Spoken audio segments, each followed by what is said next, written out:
And owning and maintaining a car certainly isn't cheap, so when it's time to sink money into a new vehicle, a car or a truck, or repair an old one, you'll want to know exactly what you're getting yourself into. The September issue of ShopSmart Magazine has some of the most common mistakes car owners make.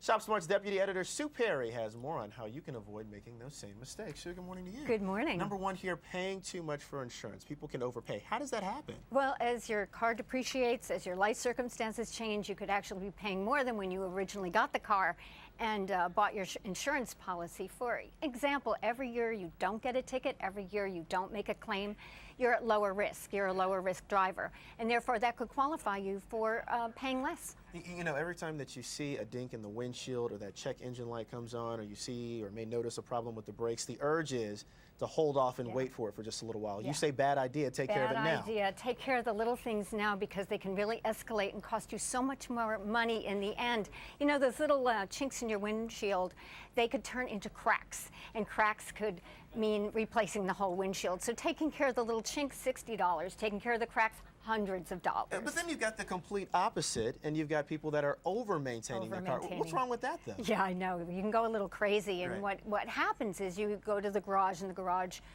guy puts you on sort of a maintenance cycle, you know, so that you're taking care of little things in your car. If you look at your owner's manual, they give you the interims of when those checks should be. For instance, an oil change, and your garage is going to say every 3,000 miles. If you go to your manual, for most cars, they say 7,500 miles for normal driving. So there's nothing wrong with changing your oil at 3,000 miles. It's just that you're going to be paying much more money. So let's say I go to the dealership and I see a car that I like, that I want, and then the dealer there asks me, how much can you pay each month? It's a common question that's asked. You say that's bait, don't buy it. It's bait, don't buy it, because what they're going to do is you give them a figure, and then they can start manipulating other things and hide extra costs that they pass on to you. For instance, maybe it seems like you're getting that great deal with that monthly payment that they say, oh, your car is going to cost this, so I can afford those payments, but you're not getting a good break on your trade-in, and they may not give you good financing, because your financing could stretch out over a longer period of time, and you're paying more interest. Right along the same note, I go to the dealership, I say, hey, I want this car. The dealership or the dealer says, hey, you know what, I'll take care of that loan for you. Bad idea. You say you need to be a little more proactive. Be proactive, because the dealership, yes, it's very convenient, it's handy, but you're not going to get the best rate there. So go to your local bank, your credit union, even online lenders. You can get a much better deal.